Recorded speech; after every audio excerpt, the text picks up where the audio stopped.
Hello everyone. Talking about coronavirus, almost all the countries in the world are under lockdown. And in the initial days, we could see that people are busy stocking up their essential as if it's going to end. And what may? As United Nations stated, we could see a food crisis if we don't have a rightly measures on our global food supply chain. And it also has mentioned that the number of people going hunger could get double. People staying in the urban areas showing gratitude towards small vendors as most of the big startups are not able to deliver on their daily operations and most of the orders are getting cancelled due to the over demand, and the major reason the big basket and the Grofer has given is because of the shortage of the manpower. They are not able to deliver to that. In this videos also we are going to talk about the same, about the farmers, about the agriculture sector, what are their challenges and how the government are helping them, and how is India far behind or above than other countries. Now let's talk about the facts.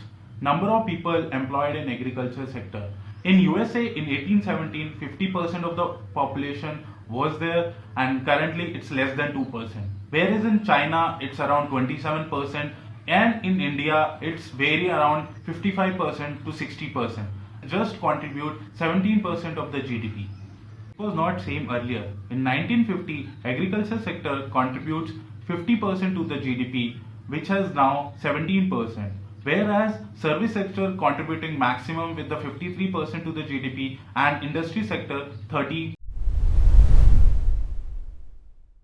Arable land per hectare, India is 54% more than China. Arable land percentage of land area 5 times more than China. Cultivable land is 13% more than China. Agriculture machineries is 3 times more than China.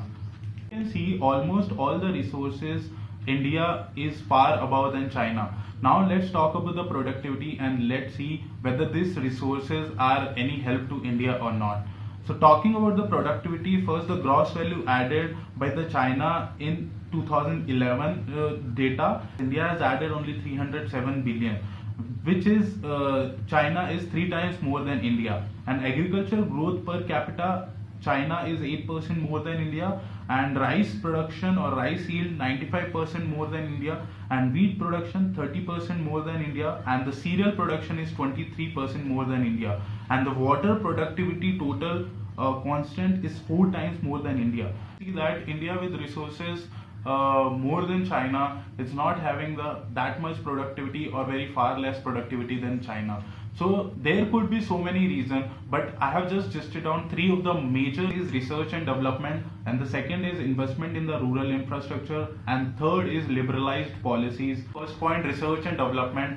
China has continuously investing in the research and development. In 2006, China has invested $1.5 billion, and in the recent year also China has invested $7.6 billion, whereas India has invested only $1.4 billion. China is currently having more than 1,000 research and centers in the countries, and whereas you may be wondering, India also has a lot of institute and research, but yes, currently India is having 30,000 plus agriculture scientists on government payroll, which China has already achieved in 1980s.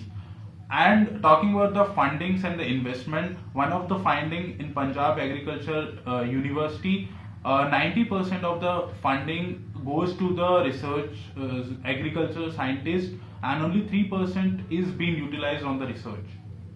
Investment in rural infrastructure. In 2006, China has invested $20 billion in development, reconstruction and development of roads of around 3,25,000 kilometers, and in the 2006 only it has invested $45 billion in rural infrastructure, and out of which only 5% contributes to the subsidies. The main point in India is they actually doesn't contribute or invest in the rural infrastructure rather than just giving out the subsidies. So the policies are made, but it's not executed on the ground level. In USA, in trade, government doesn't intervene in between that. It is taken care by the private players only. But in India, it has been taken care by the trade, it's also taken care by the government, in which government has decided it will give 6,000 rupees per annum to 12 crore small farmers having less than 2 hectares of the land, and which having expenditure of 75,000 crores. And in the recent year, government has decreased this expenditure to 53,000 crores. And talking about the executed part, government has said in the last November that it has delivered to 7.6 crore farmers with an expenditure of 36,000 crores. So just do a simple calculation. First, the government decide that it will give 500 rupees per month, as with 6,000 rupees. Now, barely they are getting 4,800 rupees per annum, and which roughly goes down to 400 rupees per month. So you only think how this 400 rupees would able to help farmers which have their children and their whole family. Minimum support price. Government has decided that for particular 22 crops, they will fund or they will give more than 50% of their cost involved in cultivating those crops. But the fact that in the execution level, people had find it's a very less price which the government has decided. As the committee said, it just include operating cost, not an ownership cost, so which doesn't give that much profit to the farmers. Kisan Rail is basically the rail with the cold supply chain, which is very much needed in India. Because of that, there is a lot of wastage. And Kisan Udan is transport to the rural areas or the areas where the transportation could not be able to reach. But the point is again about the execution. Just the government told that policies, it has not implemented or executed on a ground level.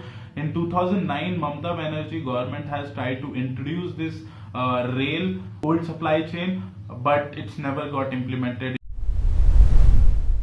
It's just, I think it's just a joke, because seeing this thing and last year the economy slowed down, it's highly impossible to double the farmers of the income. Just leave about the COVID path, also just talk about the budget. In 2019 to 2020, the government has just increased the agriculture budget to only 3%, from 1.39 lakh crore to 1.43 lakhs only. And whereas government has decreased the agriculture budget from 1.39 lakh of 2019 to 1.1 lakh crore rupees. And government has set an agricultural credit limit of 15 lakh crores, and I don't know how they are going to fulfill and how on what level it's going to be executed.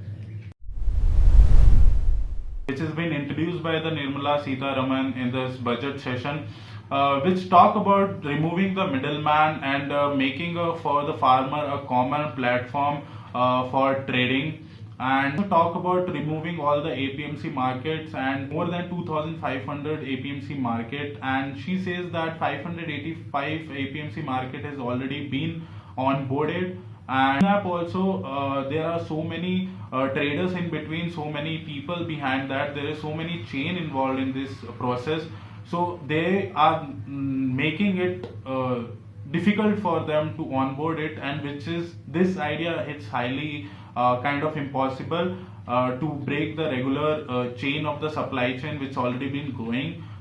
So yes, before making a policies, we need to consider thing how it's going to be executed first.